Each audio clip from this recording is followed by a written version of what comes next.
Hello दोस्तों, क्या आपको सुबह की चाय के बिना सर दर्द हो जाता है? क्या दिन में 4 कप कॉफ़ी पिए बिना आपको सुस्ती या कमज़ोरी होती है, मूड ऑफ हो जाता है? शायद ये चाय और कॉफ़ी का एडिक्शन हो सकता है, ये कैफ़ीन का एडिक्शन हो सकता है। यदि आप सोचते हैं कि चाय और कॉफ़ी पूरी तरह से हार्मलेस है, तो सच्चाई आपके नर्व्स को हिला देगी। चाय या कॉफ़ी ये एक कंफर्ट ड्रिंक नहीं है, ये एक केमिकल ट्रैप भी हो सकता है। आज इसकी सच्चाई का पोस्टमार्टम करने का प्रयास करेंगे। आज आपको बताने का प्रयास करेंगे कि चाय कॉफ़ी के एडिक्शन से क्या इश्यूज हो सकते हैं, और ओवरऑल जब आप बार-बार चाय कॉफ़ी पीते हो तो ये आपको एक तरह का एडिक्शन में डाल देता है, जो आपकी हेल्थ के लिए उतनी ज़्यादा अच्छी नहीं है। आज हम टी कॉफ़ी एडिक्शन पर बात करेंगे। टॉपिक पर जाने से पहले जो लोग हमारे चैनल पर नए हैं, मैं रिक्वेस्ट करूंगा कि चैनल को सब्सक्राइब करें, वीडियोस को लाइक करें, शेयर करें, फॉलो करें, कमेंट करें, पूरा देखें। टॉपिक के मिड पोर्शन में कुछ इंटरेस्टिंग हिस्टोरिकल और साइंटिफिक स्टडी संबंधित फैक्ट्स मैं आपको बताऊंगा हमारे ट्रिविया सेक्शन में, जो आपको ज्ञान भी देंगे और हैरान भी करेंगे। और यदि आप टॉपिक के एंड तक मेरे साथ बने रहते हैं, जैसे कि मैं उम्मीद करूंगा, तो कुछ प्रैक्टिकल यूटिलिटी के पॉइंट्स आपको बताऊंगा जो इस टॉपिक के संबंधित इंफॉर्मेशन को आपकी डे टू डे लाइफ में यूज करने में मदद करेंगे। तो चलिए शुरू करते हैं मेरे साथ ये हेल्थ का सफर। चाय कॉफी के एडिक्शन से कई तरह की प्रॉब्लम हो सकती है। आपकी नींद में सबसे बड़ी प्रॉब्लम होती है, नींद लगना या नींद मेंटेन करने में दिक्कत होती है। आपकी स्लीप की क्वालिटी कॉम्प्रोमाइज हो जाती है, जिससे दिन भर आपको सुस्ती और कमजोरी का एहसास होता है।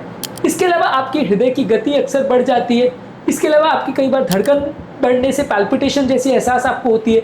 कई बार आपको एग्जिस्टिंग अगर ब्लड प्रेशर ज़्यादा है तो आपको उसका भी प्रॉब्लम होता है, यानी ब्लड प्रेशर का प्रॉब्लम किसी व्यक्ति को है तो वो और ज़्यादा बढ़ सकता है। इसके अलावा इससे कई बार लोगों को एंग्जाइटी, नर्वसनेस, चिटरीनेस और पैनिक अटैक्स की प्रॉब्लम भी आ सकती है। यानी ज़्यादा मात्रा में चाय कॉफ़ी पीना आपके साइकोलॉजिकल प्रॉब्लम्स, खासकर एंग्जाइटी और पैनिक अटैक को बढ़ा सकता है। इसके अलावा कई लोग को हेडेक्स का प्रॉब्लम होता है। जब चाय कॉफ़ी सडनली उनको नहीं मिलती तो उसके विड्रॉल से कैफीन विड्रॉल हेडेक्स उनको होते हैं। ओवर यूज करने से कई लोग को अगर माइग्रेन का प्रॉब्लम है तो सेंसिटिव इंडिविजुअल में ज़्यादा मात्रा में चाय कॉफ़ी पीने से ये माइग्रेन के अटैक्स को भी ट्रिगर कर सकता है, तो ये माइग्रेन का एक ट्रिगरिंग फैक्टर भी माना जा सकता है। इसके अलावा ये हमारे लिए डाइजेस्टिव प्रॉब्लम्स क्रिएट कर सकता है, एसिडिटी कर सकता है, एसिड रिफ्लक्स कर सकता है, पेट खराब कर सकता है। अगर किसी व्यक्ति को इरिटेबल बाउल सिंड्रोम का प्रॉब्लम है तो उसे बढ़ा सकता है। ज़्यादा चाय कॉफ़ी पीना हमारे दांतों के लिए भी अच्छा नहीं है, दांतों में दाग पड़ सकते हैं। इसके अलावा दांतों में कैविटीज़ होने का रिस्क भी बढ़ जाता है। इसके अलावा ज़्यादा चाय कॉफ़ी पीने से साइकोलॉजिकल और फिजिकल डिपेंडेंस क्रिएट हो जाती है। जब चाय कॉफ़ी बंद की जाती है तो बॉडी में विड्रॉल सिम्टम्स देखने को मिल सकते हैं। इसके अलावा ज़्यादा चाय कॉफ़ी पीने से आपके हंगर सिग्नल्स विड्रॉ हो जाते हैं या प्रॉपर आपको पता नहीं चलता है, भूख मर जाती है, आपके रेगुलर ईटिंग पैटर्न्स डेवलप हो जाते हैं। ये सारे हैं साइड इफेक्ट्स ज़्यादा मात्रा में चाय कॉफ़ी पीने के। अब हमारे ट्रिविया सेक्शन में मैं आपको कुछ इंटरेस्टिंग फैक्ट्स ऐसे बताऊंगा जो इस टॉपिक से संबंधित आपको ज्ञान भी देंगे और हैरान भी करेंगे। तो चलिए शुरू करते हैं हमारा trivia section. Caffeine withdrawal syndrome को WHO ने भी रिकॉग्नाइज किया है कि ये एक प्रॉपर क्लिनिकल कंडीशन, एक प्रॉपर बीमारी है जिसमें हेडेक, फटीग, लो मूड और इरिटेबिलिटी की प्रॉब्लम आ सकती है। तो ऐसा नहीं है कि किसी किसी को होता है, ये प्रॉपर एक डिजीज है जिसको WHO भी रिकॉग्नाइज करती है। इसके अलावा कई बार कैफीन पीने से जो आपका स्लीप डिस्टर्बन है वो 5-6 घंटे तक से या उससे ज़्यादा भी रह सकता है। कई लोग को ऐसा लगता है कि यदि वो रात को चाय कॉफ़ी नहीं पी रहे हैं तो आपका स्लीप कॉम्प्रोमाइज़ नहीं होता, लेकिन कैफीन का हाफ लाइफ बॉडी में 5 से 6 घंटे है। यदि आप इसको दोपहर के टाइम भी पी रहे हो तो भी रात की स्लीप को कॉम्प्रोमाइज़ कर सकता है। 12 घंटे तक आपकी REM स्लीप को भी कॉम्प्रोमाइज़ कर सकता है। तो कुछ लोग को लगता है कि सोने से जस्ट पहले अगर मैं चाय नहीं पी रहा तो प्रॉब्लम नहीं आएगी, वैसा नहीं है। 12 घंटे तक भी आपकी स्लीप कॉम्प्रोमाइज़ हो सकती है। इसके अलावा caffeine induced anxiety disorder psychiatric practice में ये भी एक डिस्क्राइब डिजीज है कि कैफीन पीने से प्रॉपर एंग्जाइटी होती है। खासकर वो प्रोफेशनल जो ओवर कंज्यूम करते हैं चाय कॉफ़ी, उसमें स्पेसिफिक एंग्जाइटी होती है। ये साइकेट्रिक की किताबों में और साइकेट्रिक के डिजीज की क्लासिफिकेशन में इसे माना गया है कि एक प्रॉपर डिजीज है कैफीन इंड्यूस्ड एंग्जाइटी डिसऑर्डर। इसके अलावा कुछ एपिडेमियोलॉजिकल स्टडीज ये भी शो करती है कि बहुत ज़्यादा मात्रा में चाय कॉफ़ी लेने से आपकी हड्डियों की डेंसिटी कम हो जाती है। खासकर अगर उम्र दराज फीमेल जिसको पीती है तो इसमें आपकी बॉडी में कैल्शियम का लॉस होता है यूरिन में, जिसकी वजह से हड्डियों में फ्रैक्चर होने का चांस बढ़ता है। यानी कि उम्र दराज फीमेल्स खासकर अगर चाय कॉफ़ी ज़्यादा पिएंगी तो फ्रैक्चर का रिस्क बढ़ सकता है। चाय कॉफ़ी को बहुत ज़्यादा पीने से gastric acid secretion, GERD, acidity और स्टमक अपसेट या स्टमक अल्सर की प्रॉब्लम हो सकती है। ऐसा भी मल्टीपल स्टडीज़ में प्रूव हो चुका है। इसके अलावा मल्टीपल स्टडीज़ में ये भी प्रूव हुआ है कि अगर किसी व्यक्ति का सिर्फ 2 से 3 कप अगर चाय पीने की भी अगर आदत है तो उससे भी आपके ब्लड प्रेशर में टेम्परेरी स्पाइक्स देखने को मिल सकते हैं। कई लोगों को जो प्रॉब्लम होती है कि BP बहुत ज़्यादा फ्लक्चुएट होता है, सडन स्पाइक्स होते हैं ब्लड प्रेशर के, वो इससे रिलेटेड हो सकता है। इवन 2 से 3 कप पीने से भी आपको सिग्निफिकेंट ब्लड प्रेशर स्पाइक्स देखने को मिल सकते हैं।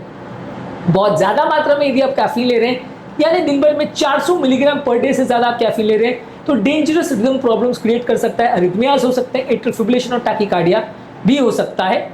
इसके अलावा कैफीन से रिलेटेड जो मेंटल डिपेंडेंस है वो भी एक रियल प्रॉब्लम है, ऐसा नहीं है कि वो भी कहीं सुनी बात है। बहुत सारे लोगों में इवन ब्रेन इमेजिंग स्टडीज द्वारा भी प्रूव किया गया है कि यदि वो बहुत ज़्यादा मात्रा में अगर चाय कॉफ़ी पीते हैं तो ब्रेन के जो हैबिट बनाने वाले लूप सेंटर्स हैं वो एक्टिवेट हो जाते हैं, जिसकी वजह से आपको बहुत ज़्यादा हैबिट हो जाती है और आपको आदत पड़ जाती है। तो ब्रेन इमेजिंग में भी प्रूव हुआ है कि चाय कॉफ़ी द्वारा आपको आदत पड़ सकती है। अब यहाँ तक तो अपने बात करिए हमारे प्रीवियस सेक्शन में चाय कॉफ़ी की बुराइयों पर। अब हमारे प्रैक्टिकल यूटिलिटी सेक्शन में मैं आपको कुछ इंपॉर्टेंट और लाइफ सेविंग या हेल्पिंग टिप्स बताऊंगा जहाँ से आप इस इन्फॉर्मेशन को यूज़ कर सकते हैं अपनी डे टू डे लाइफ में। सबसे इंपॉर्टेंट चीज़ ये कि मैक्सिमम दिन भर में 2 से 3 कप चाय कॉफ़ी ही पीजिए, और वो भी बहुत ज़्यादा स्ट्रॉन्ग नहीं होनी चाहिए। कोशिश करिए कि दोपहर को 2 बजे के बाद आप चाय कॉफ़ी मत पीजिए, नहीं तो वो आपकी स्लीप को कॉम्प्रोमाइज़ कर सकता है। यदि आपको रात को नींद का प्रॉब्लम है तो 2 बजे के बाद दोपहर को आप चाय कॉफ़ी मत लीजिए। इससे आपके एनर्जी लेवल्स, मेंटल क्लैरिटी और स्लीप अफेक्ट हो सकता है। इवन अगले दिन भी आपकी फटीगेबिलिटी ज़्यादा हो सकती है, आपको सुस्ती ज़्यादा हो सकती है। तो 2 बजे के बाद चाय कॉफ़ी यूजली अवॉइड करिए। इसके अलावा यदि आप अपने पेट की हेल्थ अच्छी बनाना चाहते हैं तो चाय कॉफ़ी का इंटेक कम रखिए, ये आपकी एसिडिटी, ब्लोटिंग और रिफ्लेक्सिव प्रॉब्लम को कम कर सकता है। यदि आप चाय कॉफ़ी की डिपेंडेंसी कम करते हैं तो कुछ साइकेट्रिक प्रॉब्लम्स, मूड स्विंग्स भी कम हो सकते हैं और आपकी सोचने समझने की क्लैरिटी में भी फायदा मिल सकता है। इसके अलावा कैफीन इंटेक को कम करने से हार्ट पेशेंट्स, खासकर हाइपरटेंसिव पेशेंट्स और रिदम डिसऑर्डर के पेशेंट्स को सिग्निफिकेंट फायदा मिल सकता है। इसके अलावा उम्र दराज फीमेल पेशेंट्स को चाय कॉफ़ी का इंटेक कम रखना चाहिए, या कैल्शियम ड्रिंक्स अलग से लेना चाहिए, या कुछ हर्बल चाय कॉफ़ी लेनी चाहिए, ताकि आपके फ्रैक्चर्स का और हड्डियों के कमज़ोर होने का चांस कंपैरेटिवली कम रहे। तो आज से आप जब कभी भी चाय पियो तो सिर्फ टेस्ट पर क्या उसका इफेक्ट होगा और आपके मूड पर क्या इफेक्ट होगा सिर्फ ये सोच के नहीं, उसका आपके हेल्थ पर क्या इफेक्ट होगा ये भी जरूर सोचिए। एडिक्शन का मतलब सिर्फ नार्कोटिक ड्रग से रिलेटेड नहीं है।